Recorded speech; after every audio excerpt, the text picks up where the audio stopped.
विधानसभा के चुनाव 12 नवंबर को वोट डाले जाएंगे और भारतीय जनता पार्टी का प्रचार प्रसार सुंदरनगर विधानसभा क्षेत्र में आजकल जोरों पर है। जिस भी क्षेत्र में हम अपने प्रचार के लिए लोगों से आशीर्वाद मांगने के लिए गए, वहां पर समर्थन आशीर्वाद हमको लोगों का मिल रहा है। और 5 वर्ष के कार्यकाल में हिमाचल प्रदेश के इतिहास में जो काम सुंदरनगर विधानसभा क्षेत्र में हुआ है, निश्चित तौर पर मैं ऐसा कहना चाहूँगा कि पुरानी किसी सरकार से भी हम इसकी तुलना कर सकते हैं। बाकी सारी बातों को लेकर मैं बाद में बातचीत करूँगा, लेकिन आज हमारे बीच में आदरणीय टेकचंद वर्मा जी, आप भारतीय जनता पार्टी के वरिष्ठ कार्यकर्ता, वरिष्ठ नेता है। विभिन्न दायित्व आपने भारतीय जनता पार्टी के निभाए हैं। विभिन्न क्षेत्रों में पार्टी के पूर्णकालिक कार्यकर्ता के तौर पर भी आपने संगठन का काम किया है। दूसरे प्रांतों में भी पार्टी जब जब हिमाचल प्रदेश से पूरा समय देकर काम करने के लिए जो वरिष्ठ कार्यकर्ता जाते हैं, उनमें आदरणीय टेकचंद वर्मा जी भी, हरियाणा के चुनाव हो चाहे अन्य प्रदेशों में हो, इन्होंने उन चुनावों में अहम भूमिका रही है। और हिमाचल प्रदेश के भी विभिन्न विधानसभा क्षेत्रों में, जिलों में आपने पार्टी के काम को दिशा देने में वहां पर सहयोग किया है। आदरणीय टेकचंद वर्मा जी ने निर्दलीय प्रत्याशी के रूप में अपना नामांकन दाखिल किया था और पार्टी के नेतृत्व के साथ सारी बातचीत होने के बाद माननीय मुख्यमंत्री जी से, माननीय प्रदेश अध्यक्ष जी से, संगठन मंत्री जी से, प्रदेश के सभी वरिष्ठ नेताओं से आदरणीय टेकचंद वर्मा जी की भी बात हुई और मेरी भी बातचीत हुई है। तो बातचीत के बाद आदरणीय टेकचंद वर्मा जी का जो फैसला है वो आदरणीय टेकचंद वर्मा जी यहाँ पर आज मीडिया को संबोधित करेंगे। मेरा निवेदन रहेगा आदरणीय टेकचंद वर्मा जी से कि वो आज यहाँ पर पत्रकार मित्रों को संबोधित करें। आदरणीय टेकचंद वर्मा जी। इस चुनावी बेला में मैं सुंदरनगर विधानसभा क्षेत्र से निर्दलीय प्रत्याशी के रूप में नामांकन किया। प्रदेश नेतृत्व ठाकुर जयराम जी, आदरणीय श्री पवन राणा जी और स्वयं प्रत्याशी और प्रदेश के महामंत्री राकेश जम्वाल जी और दूसरे सभी वरिष्ठ कार्यकर्ताओं, नेताओं के माध्यम से जब बातचीत हुई तो मैं इस नतीजे पे पहुंचा कि हम भारतीय जनता पार्टी को मजबूती के साथ हिमाचल प्रदेश में रिवाज बदलेगा, इस तरह से सरकार रिपीट हो, भारतीय जनता पार्टी के प्रत्याशी सुंदरनगर से युवा नेता राकेश जम्वाल जी का सहयोग कर रहा हूँ। मैं इस बात को बिल्कुल निष्कपट रूप से आपके सामने रख रहा हूँ कि आने वाले समय में जितना भी समय हमारे पास बचा है प्रचार प्रसार का, उसमें जहाँ भी मुझे तैनात किया जाएगा, मेरी ड्यूटी लगाई जाएगी, मैं बिल्कुल निष्पक्ष भाव से पार्टी की सेवा, जैसे बताया कि मैं इतना समय दे करके पार्टी के लिए काम किया है। मैं तो एक साधारण कार्यकर्ता हूँ और कार्यकर्ता के नाते जहाँ भी मुझे बोला जाएगा काम करने के लिए, मैं उस क्षेत्र में काम करूँगा और इस विश्वास के साथ पार्टी को, अपने दल को और साथ में सुंदरनगर से हमारे प्रत्याशी राकेश जम्वाल जी को विश्वास देता हूं कि आने वाले समय में 12 नवंबर तक वोट हमारा कास्ट होने तक जहां भी मुझे भेजा जाएगा मैं उस क्षेत्र में जाऊँ, ये मैं वचन देता हूँ। का समर्थन देने का, इससे पहले पार्टी में रहे हैं, जुड़े हैं आप संगठन से, कैसे दिखा आपने? विचार इसलिए आया कि प्रदेश का नेतृत्व ठाकुर जयराम जी, उनसे बात पवन राणा जी हमारे संगठन महामंत्री, उनसे बात हुई। और सुंदरनगर से जो प्रत्याशी हैं, भारतीय जनता पार्टी के महामंत्री हैं, ऐसे सब लोगों का बातचीत करने के बाद ये निर्णय लिया मैंने कि मैं केवल भारतीय जनता पार्टी को ही समर्थन दूँगा। अगर आपको मान लो कुछ वोट पड़ते हैं, कितने वोट पड़े चाहे जितने मर्जी है, तो उसका नुकसान तो कहीं ना कहीं इसके नहीं होगा। लिए मैं अपने जो सपोर्टर हैं मेरे, हाँ।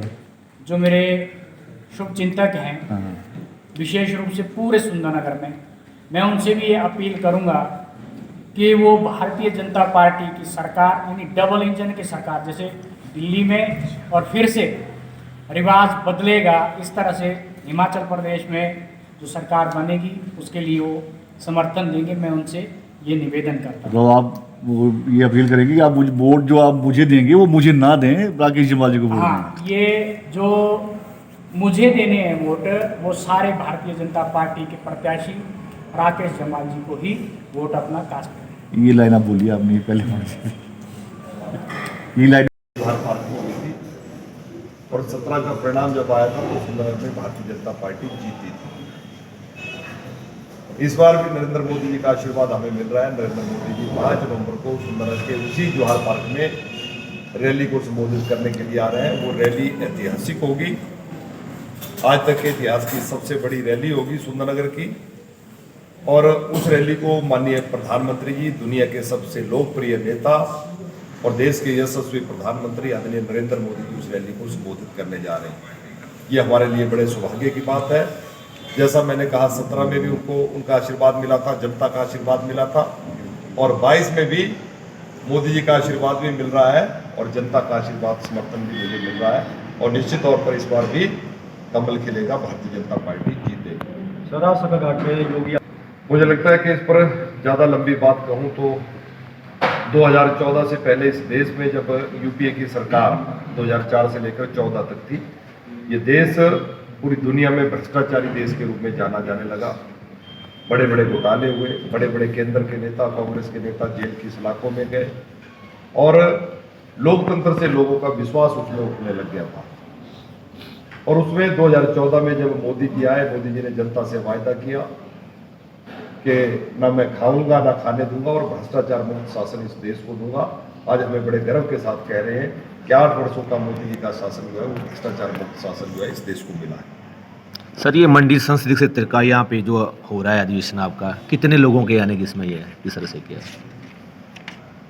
मैं अपने विधानसभा क्षेत्र में प्रचार प्रसार में पूरी तरह से व्यस्त भी हूँ और मुझे लगता है कि संसदीय क्षेत्र का जिम्मा मेरे बाद मेरे सह प्रभारी आदरणीय बिहारी लाल जी देख रहे हैं, तो पूरा आंकड़ा उनके पास होगा। लेकिन मेरा ऐसा मानना है कि सुंदरनगर विधानसभा क्षेत्र से ही कम से कम 15,000 से ज़्यादा लोग जो हैं वो मोदी जी को सुनने के लिए आ रहे हैं।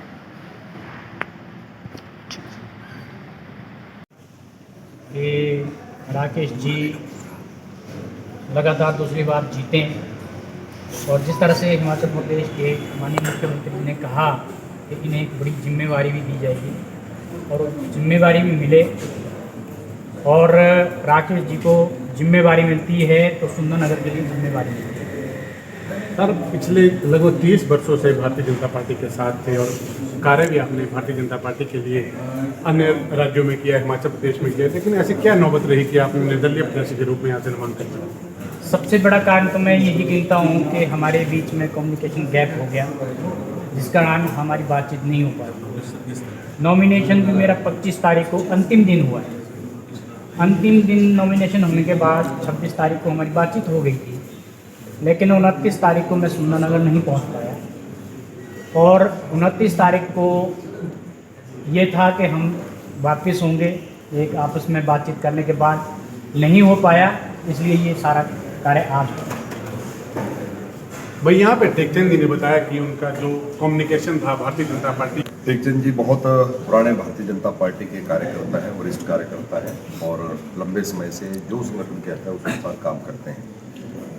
मैं और टेकचंद जी बहुत लंबे समय से, लगभग जब से मैं कहूँ कि मैं विधायक भी बना तो हमारा आपस में थोड़ा तालमेल, बातचीत कम हुई, जिसके कारण थोड़ी सी कुछ गलतफहमी होती थी। लेकिन जब हमारी आपस में बातचीत हुई तो सारी बातें ठीक हो गई। 29 तारीख को इलेक्शन लास्ट दिन जो ड्राल का था उसी दिन मेरी और पंडित टेकचंद जी की बात हुई थी, लेकिन उस दिन इनके घर से यहाँ पर पहुँच पाना ये संभव नहीं हो पाया, क्योंकि 3 बजे तक नाम वापस लेने का समय था। देरी हुई, लेकिन हमारी बातचीत होगी आदरणीय टेकचंद वर्मा जी की प्रदेश के नेतृत्व से, प्रदेश के मुख्यमंत्री से, प्रदेश के अध्यक्ष से, प्रदेश के संगठन मंत्री से, उनसे बातचीत होने के बाद टेकचंद जी संगठन के व्यक्ति हैं, उन्होंने फैसला लिया कि मैं पार्टी के साथ था, पार्टी के साथ हूँ, पार्टी के साथ रहूँगा। और आज उन्होंने स्पष्ट तौर पर कह दिया कि मैं अब भारतीय जनता पार्टी को विजय दिलवाने के लिए रात दिन काम करूँगा। और अपने समर्थकों को, रिश्तेदारों को, मित्र साथियों को भी उन्होंने संदेश दे दिया, अब सब लोग अब एकजुट होकर भारतीय जनता पार्टी के लिए काम करेंगे।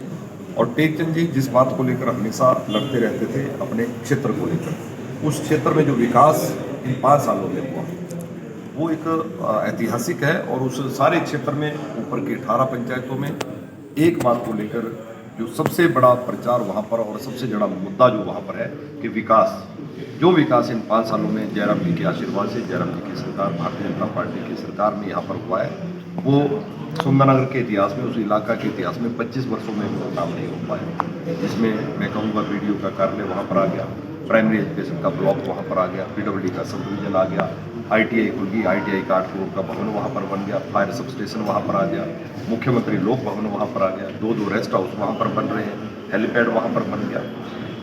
ये सारे बड़े बड़े तोहफे उस क्षेत्र के लिए। और आदरणीय टेकचंद जी की अपनी पंचायत में प्राइमरी हेल्थ सेंटर खुल गया, जिसको लेकर ये समय समय पर कहते रहते थे कि यहाँ स्वास्थ्य सुविधा नहीं। इलाका चरखड़ी में PSC खुल गई, हमारी पौड़ा कोठी में PSC खुल गई। ऐसे बहुत से काम उन 18 पंचायतों में जो हुए हैं। आज उस क्षेत्र की जनता एक ही बात चाहती है कि फिर से भारतीय जनता पार्टी, और जैसा टेकचंद जी ने कहा कि हमारा आपस में बातचीत के कारण, तालमेल के कारण थोड़ी सी आपस में कम्युनिकेशन गैप रहा, लेकिन आज वो सारी चीज़ें ठीक हो गई। अब आज से ही आदरणीय टेकचंद जी हमारे साथ मिलकर प्रचार अभियान में लग जाएंगे और ऊपर की जो 18 पंचायतों में उसमें रिकॉर्ड तोड़ बढ़त जो है भारतीय जनता पार्टी को मिले, ये दायित्व आज टेकचंद जी ने अपने ऊपर लिया है। सर जिस पार्टी ने 8 चुनाव लड़ाए, 6 बार विधायक रहे, मंत्री रहे, वो पार्टी के खिलाफ आप चुनाव लड़ रहे हैं, उसके बारे में मैं कुछ नहीं कहना चाहता हूँ, वो जनता जानती है। लेकिन इस प्रकार के निष्ठावान कार्यकर्ता जैसे टेकचंद जी है, इन लोगों से बातचीत भी हमारी, उन लोगों से हमारी बातचीत भी नहीं हुई। उसका कारण क्योंकि वो ऐलान कर चुके थे कि भारतीय जनता पार्टी के खिलाफ चुनाव लड़ेंगे। खुद को भारतीय जनता पार्टी का कहने के बाद भारतीय जनता पार्टी को सुबह से शाम तक गाली देना, विरोध करना, विधायक से लेकर मंत्री से लेकर मुख्यमंत्री से लेकर प्रधानमंत्री मोदी जी तक। और मुझे लगता है कि इस चुनावों के जब परिणाम आएंगे, उनको भी उनका आईना जो है, चेहरा जो है सामने आ जाएगा।